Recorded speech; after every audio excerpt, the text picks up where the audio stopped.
how to counter effectively is what we need to understand and seek, and then develop and help our policymakers to come up with innovative solutions that can address these problems. The threat of Al-Shabaab and Daesh is not limited to the Horn of Africa. And through our various channels and existing partnerships, we have shared real and timely intelligence on Al-Shabaab's operational activities and its intentions to help set up bases in other countries in Africa. The threat is transnational in nature. We have also shared and continuously exchanged views with African Union's Peace and Security Council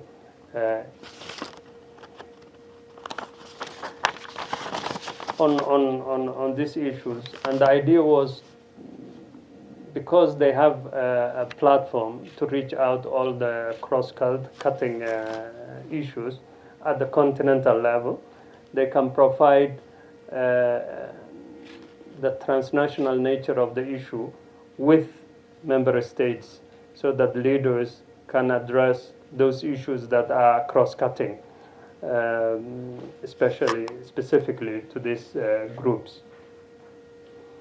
And these are the revenues generated, use it for other countries, the ideologies, the technology, as they say, weapons, using the transnational criminal networks that already exist.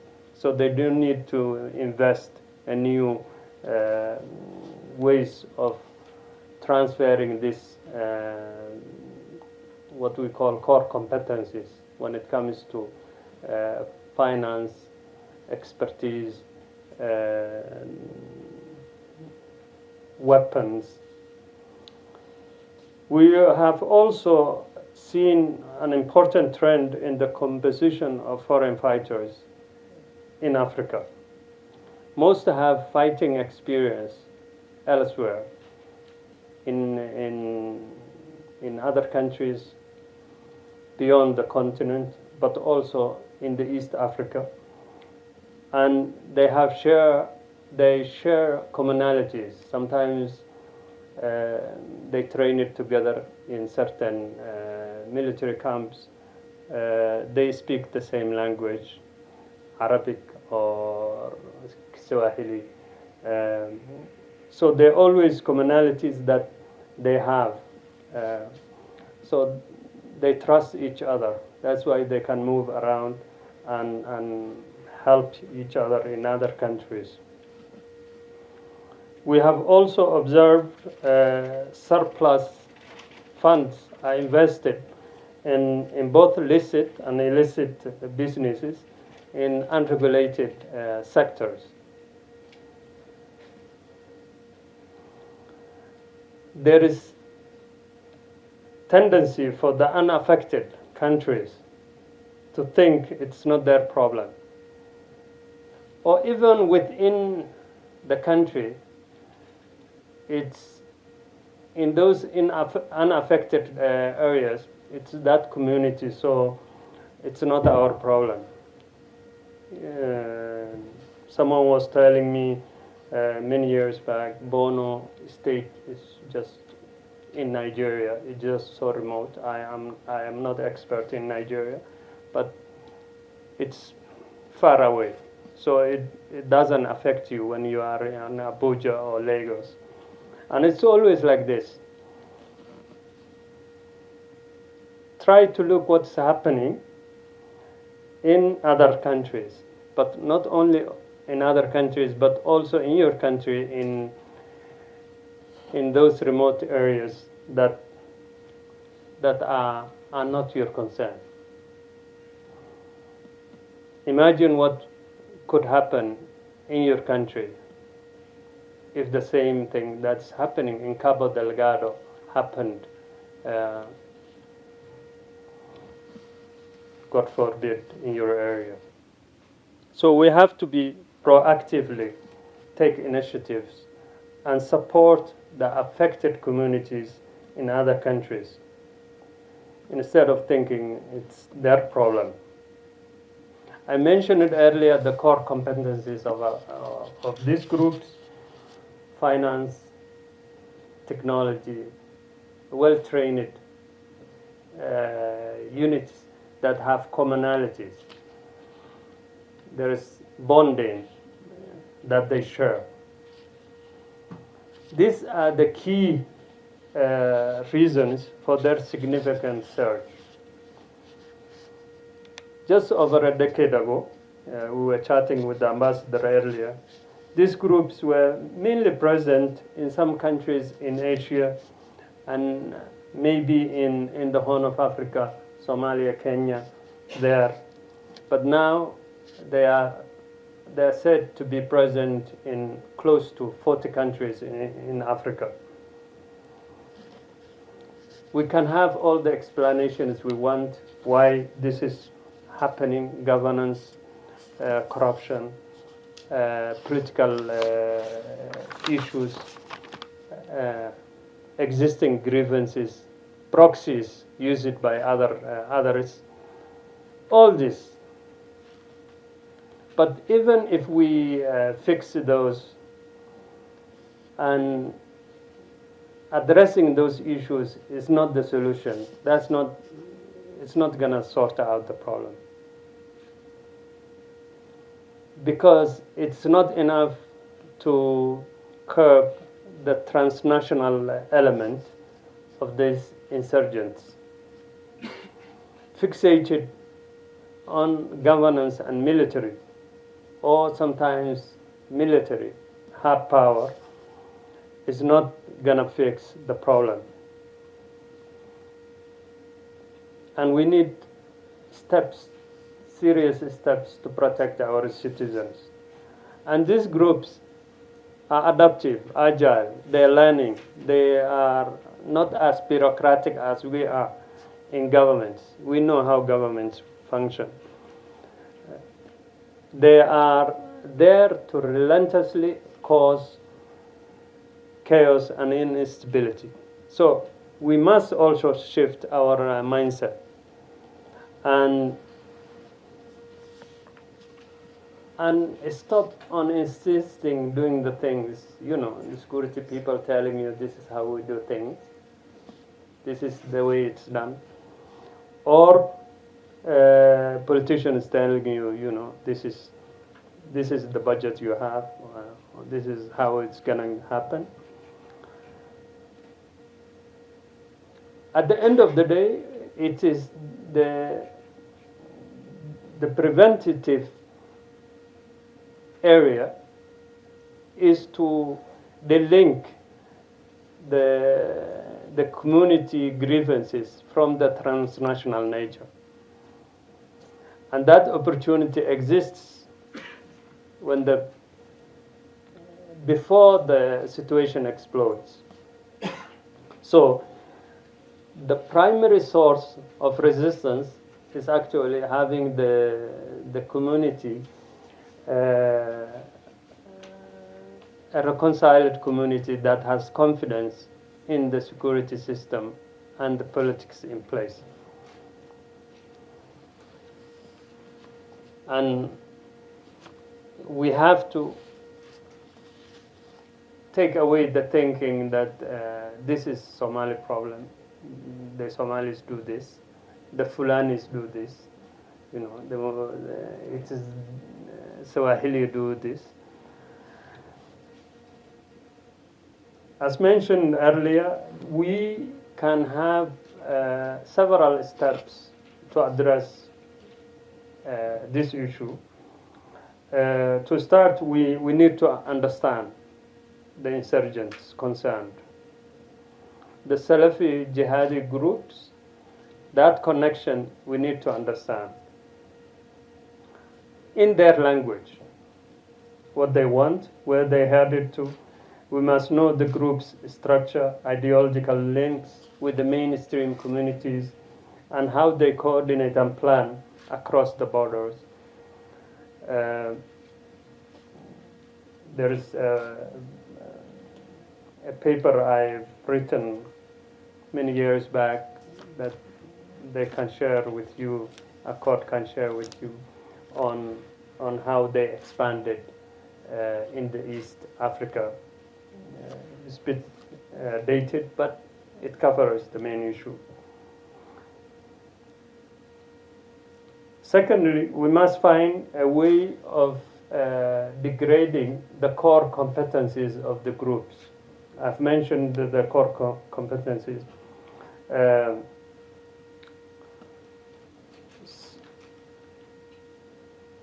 And we say this because we don't want you to, the governments targeting collectively a whole community. There has to be intelligence-led actions that target the finance, the foreign fighter element,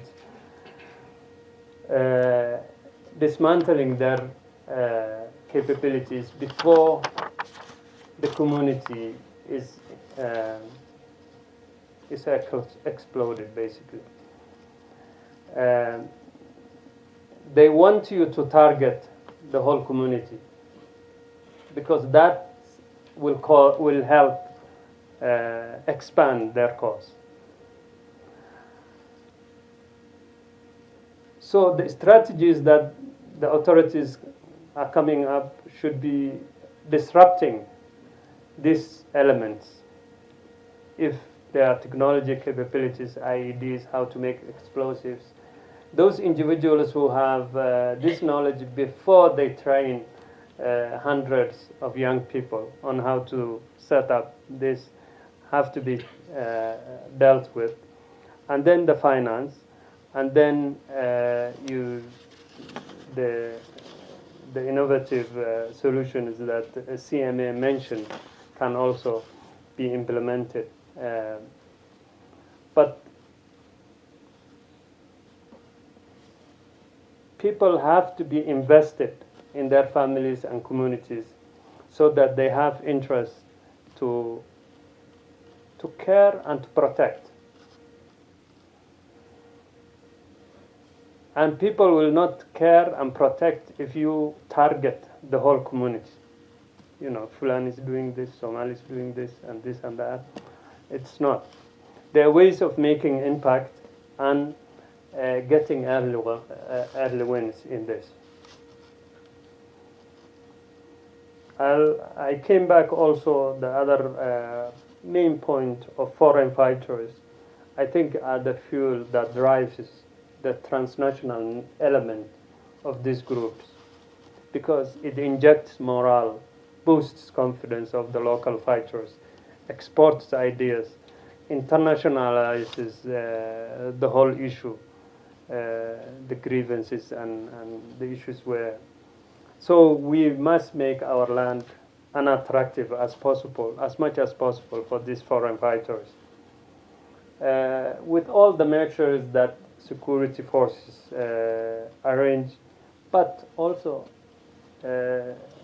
what the doctor mentioned earlier, making sure that there is narrative messaging that is well coordinated by the community themselves, so that they reject these people. Again, these targeted actions and measures should be aligned with your policies, because some of the issues are so locked up with competing political interests, sometimes geopolitical interests. So we have to be sure those actions we are taking are for the benefit of our community and our interests, not serving others. Fourthly, there seems to be forces at work. One is this evolves that's beyond the African government's control, with fast downward spiral of the state apparatus, to the extent that you will find the whole state institutions seem to be collapsing, you know. Cabo Delgado is overrun. The whole world is reporting about this as if the whole government collapsed. It's coordination, and I cannot explain to you how all this is well timed and coordinated. So it's you, your media, and your civil society, and your to care about your countries and your continent, and counter these things. There are things that work. There are efforts that work in other parts of Africa, and there are things that we have seen are badly done. So we should learn from those. And there are case studies, best practices, experiences that we can learn from. These institutions can share with you. It's their job to present these best practices and share with you. So let's not keep repeating the same things. And then we have to take ownership of our own strategic priorities and direction of our countries. As mentioned earlier, there are many vested interests, and there will be many vested interests with competing interests, with resources and assistance thrown at you. You must identify how to best align external support to your national interests in order to effectively secure your country, region, and borders from these groups. And then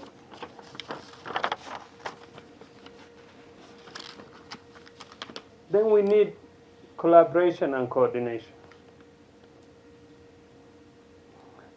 We have seen some collaboration in the case of Mozambique by SADC member states. There has to be a unified regional blocks that not only can agree on military efforts, but they need to be agreeing on the responses in these specific areas, because no one in the world is better at knowing your community, country, region, and continental complexities. So we need to deeply think about our actions and inactions of today and how those can create a better future or bad future for our families and communities. And then we need to re-examine those actions and see if there are other possibilities if there are other ways of doing things. And there are lessons. You have seen countries, almost half of the country is occupied by groups. Burkina Faso, recently I came from Togo, so these are the stories. But then everything is well coordinated. I think these two esteemed institutions should be picking up those issues and then sharing with us how best to address some of the issues that we discussed